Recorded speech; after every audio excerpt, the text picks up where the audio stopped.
εστίασης τοπικών προϊόντων, αναμνηστικών και μοναδικών προϊόντων Ούνας. Στην όχθη της λίμνης, απέναντι δεξιά, υπάρχει και το ενιτρίο της Καστοριάς, το οποίο φιλοξενεί είδη της Λιμνέας και ποτάμιας Πανίδας. Ανάμεσα στις πολυόροφες πολυκατοικίες ξεχωρίζουν μερικά παλιά κτίσματα, όπως το εντυπωσιακό παραλίμνιο ακολίτο της οικογένειας Ματαντέρτα, χτισμένο από τον Οθωμανό Μουρά Ιμπραήμ.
Στο χειμώνα μπορεί να παγώσει, οι υποψήφιοι πλανητές σπάνε τον πάγο σε αυτό το σημείο για να μπορέσουν να βουτήξουν για το Σταυρό.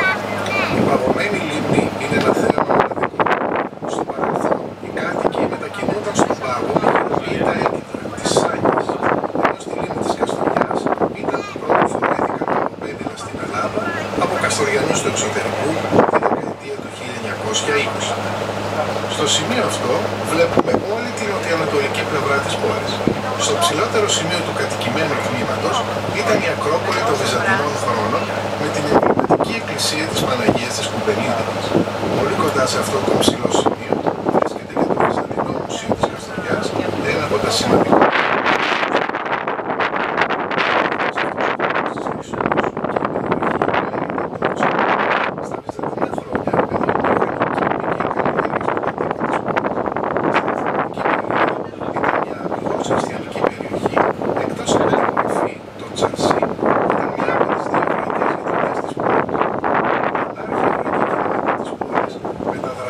Στο εμπόριο και τα γράμματα μέλη της εξοντώθηκε δυστυχώς από τους Ναζί κατά τη διάρκεια της γερμανικής κατοχής.